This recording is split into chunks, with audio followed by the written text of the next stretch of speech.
As Harun Yahya noted, I always wonder why birds stay in the same place when they can fly anywhere on Earth. And then I ask myself the same question. As Mark Twain put it, the secret of getting ahead is getting started. And that's where people get stuck. You're literally like the bird. You could fly anywhere you want. You can go anywhere you want to go. And look, I know you've got a litany of excuses and all of them are valid. You've got a job, you can't just leave, or you don't have a job and you don't have the money. Your family is in one place. It's the only thing that you've ever known. You only speak one language. You've never traveled before. You don't have a passport. You can't afford the gas money. There are 1,000 real reasons not to go. But the truth is that none of them matter. The truth is, if you want to build something in your life, that you have to remember what Mark Twain said. You have to get started, because at the end of the day, that is literally the only thing that's holding you back. You're not moving. And once you get the simplicity of that, once you understand that you could act right now, you could say fuck all the excuses. You could stop making them. You could stop giving into them, no matter how valid they are, no matter how real they may seem. You can finally decide that you're going to get up and move, that you're going to create that momentum, that you're going to take a step, that you're going to make the demand, that you create momentum, that you get something done, that you fucking find an answer, or as Hannibal said, that you're going to find a way or make one. If you have to carve through fucking rock, do it, because humans before you have done it. And that's the simple truth. That is the simple fucking truth. And everything else is bullshit. Everything else is the weak voice in your mind holding you back and making you a less version of yourself. So I ask you, why doesn't the bird fly wherever it wants to go? Because that's all it's known? Because that's what's safe? Because that's what's comfortable? Or because it's a dumb fucking animal? What do you want to be? If this isn't the life you want to live, do something about it. As Albert Einstein said, try not to become a man of success, but rather try to become a man of value.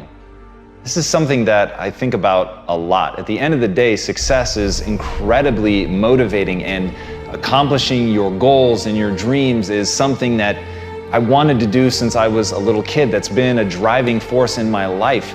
But through all of that, the times that I've felt happiest, the times that I felt most secure, the times that my anxiety and my stress have been at zero, are the times where I felt like I was being most true to myself, where I was trying to really become a person of substance. I wasn't looking for something extrinsic. I was focused inward and trying to develop the person that I'm becoming, that I had some code that I was living by, that I was really deciding not just what outwardly success looks like, but what does it mean to be a good person? What does it mean to be an effective person? What does it mean to be worthy of trust? And those things, at the end of the day, those things are something that when you invest in finding value in that it takes you somewhere amazing. And as Bruce Lee said, knowledge will give you power, but character will give you respect. And at the end of the day, I really can't think of anything better than that. I can't think of anything that will keep me company when I'm alone, when there's nothing but silence around, when all I can hear are the sounds of my own thoughts. The only thing that is going to bring me or you comfort is respect, is self-love, is knowing who you are really and knowing that you're true to that even when nobody's looking. And that concept, that notion of having a guiding light, a principle, something by which you steer by, that you are always true to, and that in your moments of stress, chaos, confusion, of desire, that in your moments of deepest desire, that you're still true to that, that all you think about is that North Star of being that person that you want to be. When you let that be your guiding light, when you stay true to that, nothing can hurt you, because nothing will be able to make you feel badly about yourself. Because once you know who you are and you're true to it, nothing else matters. As Walt Disney said, if you can dream it, you can do it. Now, what makes me laugh is I know right now some of the people listening to that, they say that's bullshit. They're just limits to what humans can do. And I get that response. I understand it. I used to respond to everything like that. I used to see only the difficulty. I used to see only the ways in which it couldn't work out. And I couldn't see. I was literally blinded by fear. I was blinded by some bizarre sense of pride that wanted to justify my limited existence, that didn't want to have to face that I could be doing more, that I could be more, that my life was somehow less than what it could be. And so I would laugh at quotes like that. And I know right now I have the chills. I know right now there are people that are laughing at that, and all they can think about are the limits. All they can think about are the things that prove him wrong. And guess what? He is wrong. There really are limits. But if you fucking waste your time focused on that, you're never going to create the momentum that you need to actually make something come true in your life. You can build virtually anything, but if you get hung up on the fucking virtual part, if you let that stop you, if you immediately go to the things that ultimately limit you and hold you back, that is where you're gonna stay forever. Because if you argue for your limitations, guess what, my friend? They become yours. And congratulations, you now get to live in that box. You get to live in that self-defined prison. But if, like Teddy Roosevelt said, instead of that, you keep your eyes on the stars and your feet on the ground, and you don't act like somebody who can't see that sure, there are limits, there are edges to this universe, but you're looking not at that. You're looking at how do you really execute. You're dreaming big, and you're remembering that your feet ultimately is that contact point. It is where the rubber meets the road. It is that moment of doing. And so if instead of rejecting it because your feet must stay planted on the ground, remember that in keeping your feet on the ground, that's the moment of action. That's the moment of doing something about it. That's the moment of seeing the fucking possibilities and then moving. Doing something, making it real. So right now, give up on those weird mental mechanisms that make you actually want to fight for the things that aren't possible, to get people to believe in it, to get people to understand why.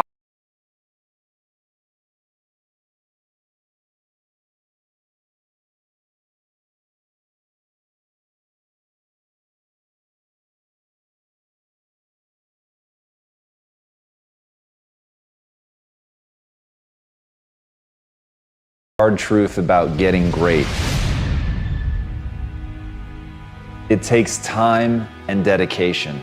It takes a willingness to accept that you're not yet good enough. It takes the ability to stare at the places that you know that you're weak, to really look at those things and not let it affect your sense of self-esteem and not let it affect your sense of self-worth, so that you can still get the momentum going. But you have to understand that in the beginning, we're all terrible.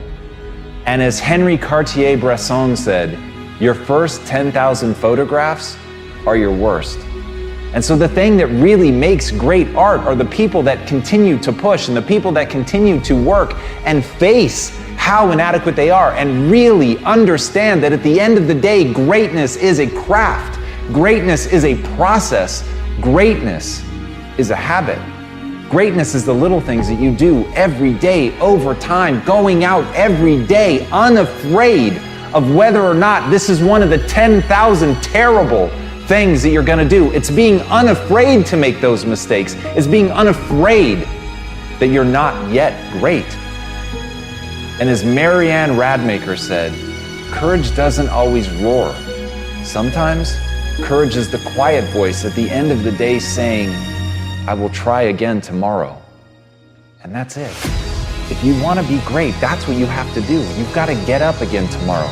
You've got to be willing to face another day. You've got to be willing to accept that you've got to get through the bad ideas before you can get to the good. You've got to understand that you have to start as an apprentice. You have to start as a person going and getting tea, and you have to accept that that's the job that you should be playing, that you should be working for somebody else. You should be looking up to somebody else and seeing what they can teach you, because what you know is that you're there to learn. What you know is that you're there to get through the 10,000 bad photographs that you need to get through to ultimately achieve greatness. And if you make the catastrophic error that so many make, to try to tell the world that you're extraordinary today, to try to get the world to follow you and look up to you and think that you're something today. Because the people that really win are the ones that invest today, the ones that listen today, the ones that spend every ounce of their energy amassing mastery, getting better every day, working their asses off to improve their skill set, to relentlessly look at the things that they're not doing well, to understand that they have to break themselves down and get rid of all of their ego before they can really find greatness.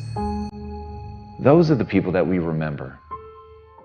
So if you want to be remembered, if you want to achieve real greatness, you just need to have the courage to show up every day and take another swing, take another photo, try another task, do something that scares you, and do those little things over and over and over until you win.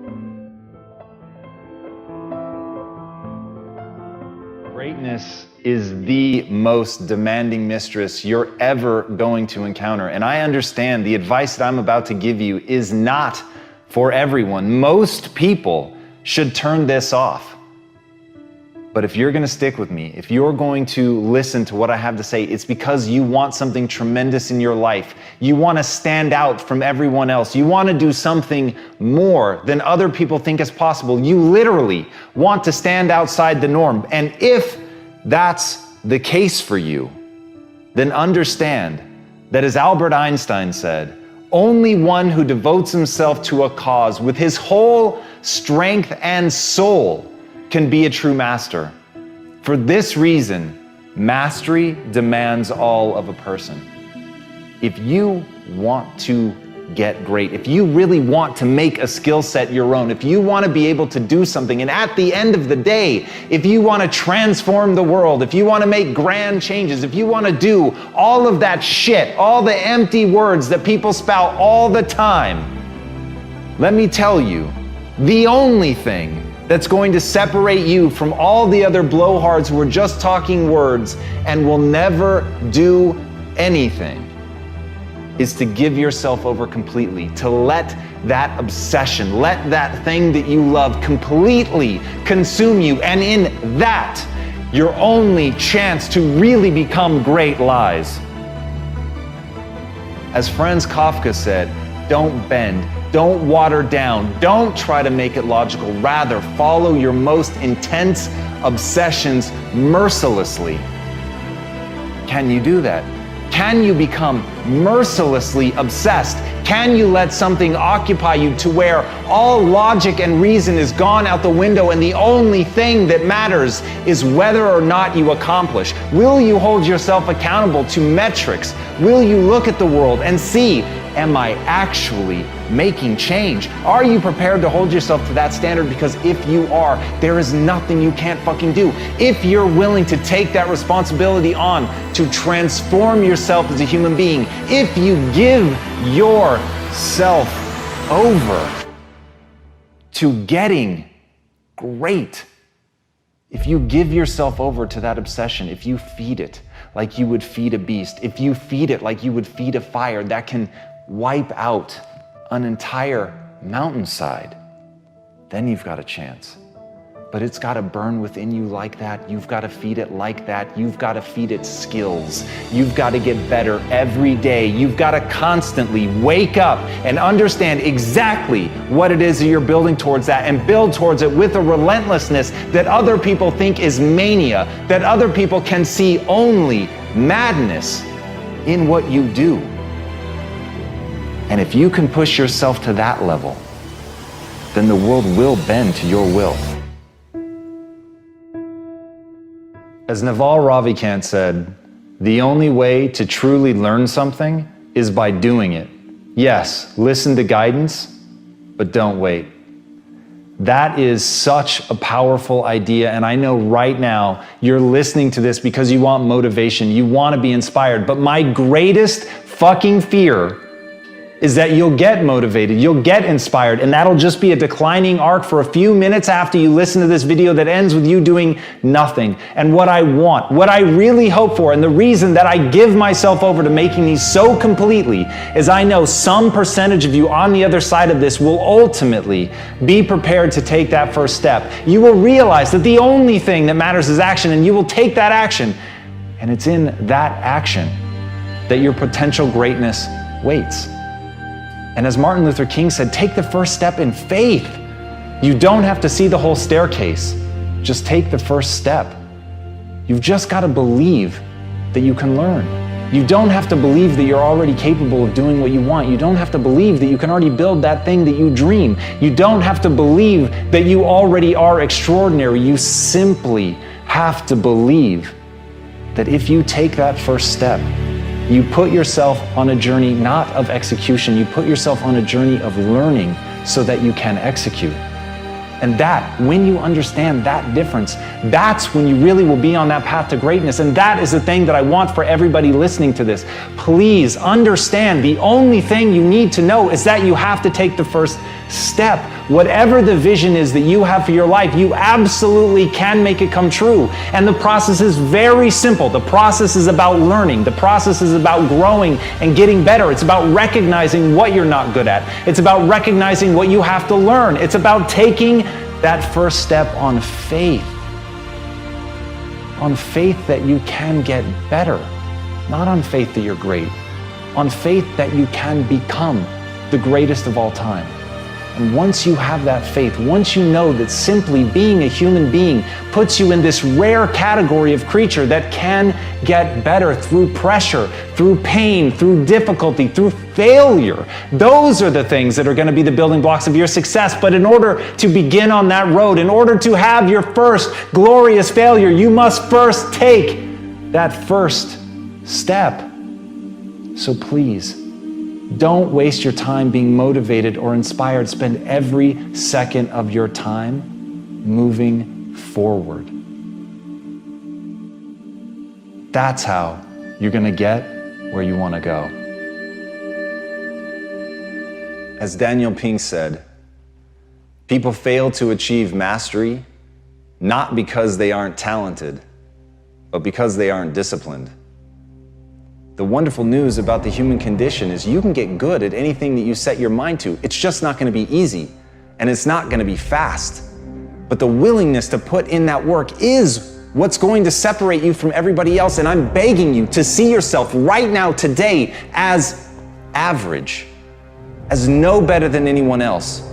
But I beg you, with more force than I know how to convey with this language, to see yourself as malleable, to see yourself as capable of becoming anything you want to become truly extraordinary. If you can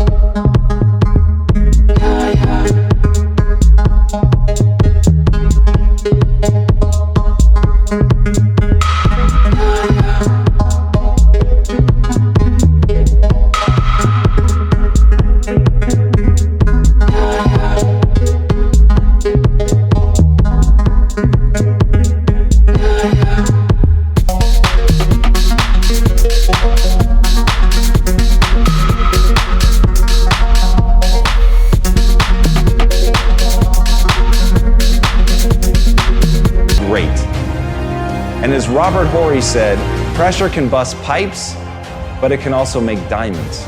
You've got to want that pressure. You've got to want things to be hard. You can't seek out the easy life. You can't just hope and pray that you can uncover inside of you some talent that's laid dormant that you didn't know about that's going to let things be easy for you. Don't want the easy. Want the hard. Want the pressure. Want the thing that's going to turn you into something. Because when it's easy, you don't work for it. When it's easy, you don't push. When it's easy, you get surpassed by the person who has to give it their all, who's prepared to do blood, sweat, and tears in order to become that thing that they want to be so badly because they are so fucking angry that they were never given anything. And with that chip on their shoulder, they're determined to become anything that they set their mind to. So whether you have talent, whether you don't, the only thing that matters is, will you persevere? Will you stick with it long enough to get great?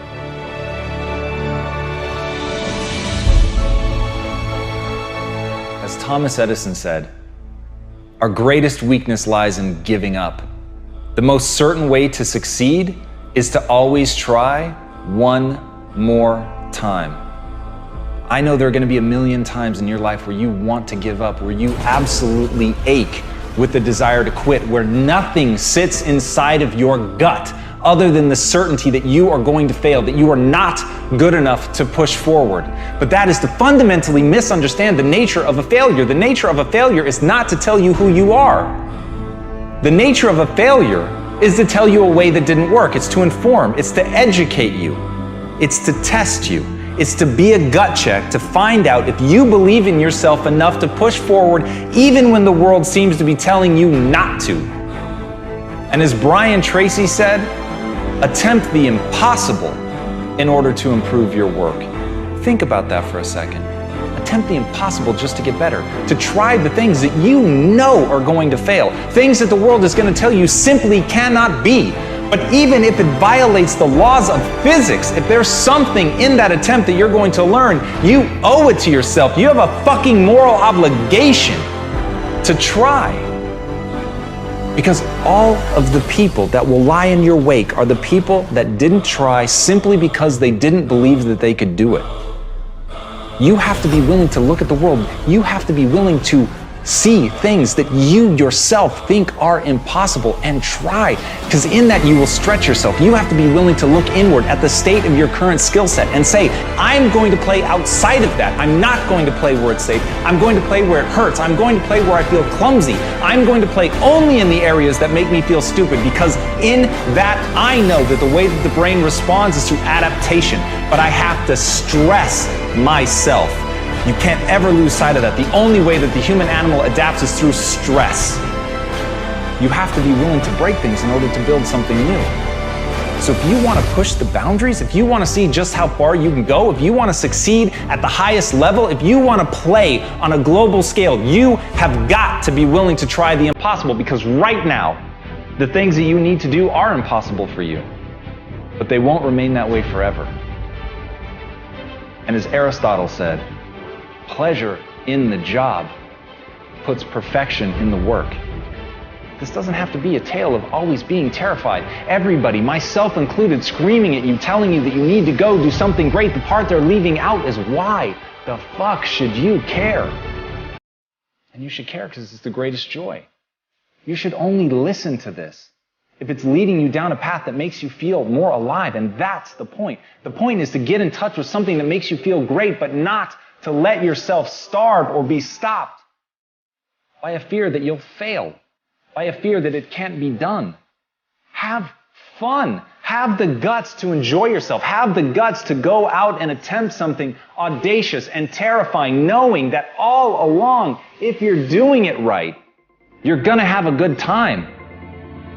So all of this, going balls out, trying to prove something to yourself, trying to do something amazing, never lose sight that it's to build a better life. Never lose sight of the fact that you're doing it to create the person that you want to be. Never lose sight of the fact that it should be fun.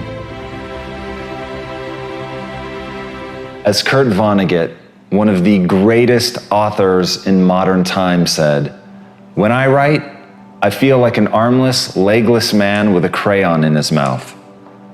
But he still did it. And that's the kind of thing that you're going to hear from the greats. You're not going to hear that it was easy. You're not going to hear that they felt suave and cool. Even the greatest of all time have that awkwardness and that clumsiness. They're never quite as good as they want to be. But what I want you to understand is, even though Kurt Vonnegut said those words, he wrote tons of books. that changed people's lives, that changed the landscape of literature, because despite the fact that he felt awkward and clumsy, he kept doing it and forcing himself to move forward, to take one step after another, even when the process was not exactly rewarding. He believed in something. He knew that what he was trying to do would ultimately get better. He knew that if he wanted to accomplish something great, that he had to push through the awkwardness. And that is the very trick to getting great. You just have to do it. You have to go, you have to take that first step, you have to push, you have to drive, you have to strive every time to get a little bit better. You have to strive not to fall prey to your own doubts and insecurities. And as Joe Namath said, if you aren't going all the way, why go at all?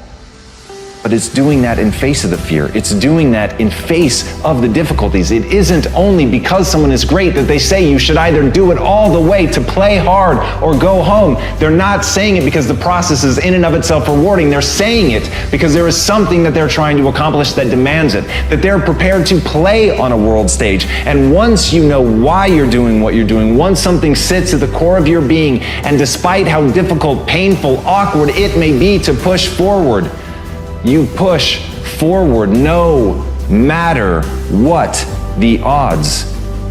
And as Hannibal said, one of the greatest military leaders of all time, I will either find a way or I'll make one. And he said that as he was getting elephants across the Alps. Now, when you think of the difficulties that you face in trying to do what you're trying to accomplish, think about that man amassing an army and getting elephants to climb a mountain, and saying not, this is impossible, but rather, if there's not already a way present, I will make one. And when you can look at that, when you can look at your own inadequacies, when you can accept that you are not yet good enough, but you know that you'll put in the work to get there, you know that you'll learn the things that you need to learn, that you will push and you will practice and you will shape yourself into someone capable of doing it. And you have to literally carve your own path out of the stone granite of a mountainside. You will do that because that's what your goals demand. And when you're prepared to do whatever your goals demand, you will accomplish whatever you set your mind to.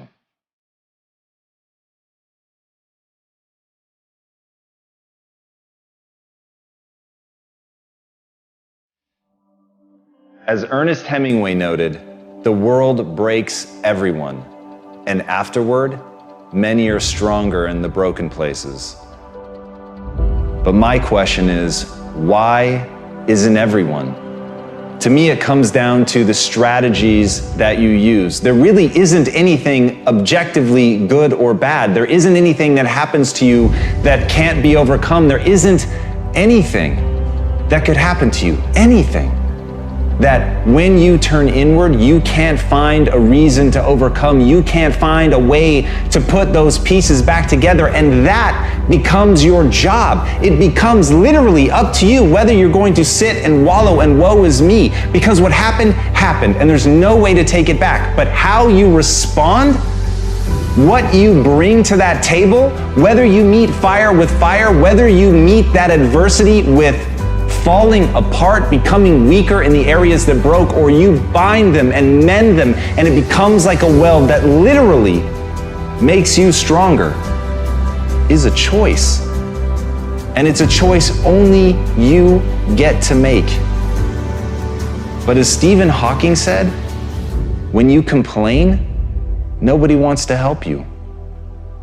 There are many things in your life that you have every reason to complain about. You have every reason to be upset by the things that have happened to you. The most sinister thing about excuses is they're valid. There's a million reasons why you should be able to give up. There's a million reasons why you shouldn't need to try. That thing that broke you, you should be allowed to just sit on the ground. And here's the thing, that's your right. You have every reason to do it. And maybe people won't even think less of you. But here's the truth. You either become weaker or stronger in the places that broke, and that's a choice of how you react moving forward. The great news is, the best thing that you could do to become stronger is love yourself. And as Kamal Ravikant said, Loving yourself is a practice. People think that it's something that's going to feel right, that it's going to feel natural, that you're just going to turn inward and there it is, this spark of love and joy for yourself, inside yourself. But the truth is that's just not the human experience. That's not the way that it works. There's going to be a voice inside your head and it's going to blame you. It's going to say that it's your fault. And no matter how many times people on the outside tell you that that is not true, that this thing happened to you, that it isn't you, it doesn't define you, there will be a voice that's going to tell you that it does. And that's where you have to fall back on process. That's where you have to realize that you literally have to practice loving yourself and that it's okay, that no matter what happened, there is absolutely nothing that invalidates that you're worthy of your own love. But you've got to practice it. You've got to be willing to do it. You've got to be willing to put in the reps. You've got to know that it's not going to feel right, but you've got to know on the other side of that is a vision of your life where you actually do love yourself. Because you took the time to say it. You took the time to practice it. You took the time to sit there and feel stupid and say that you love yourself. And sometimes just putting in the work is what you need to do to get strong. So put in the work.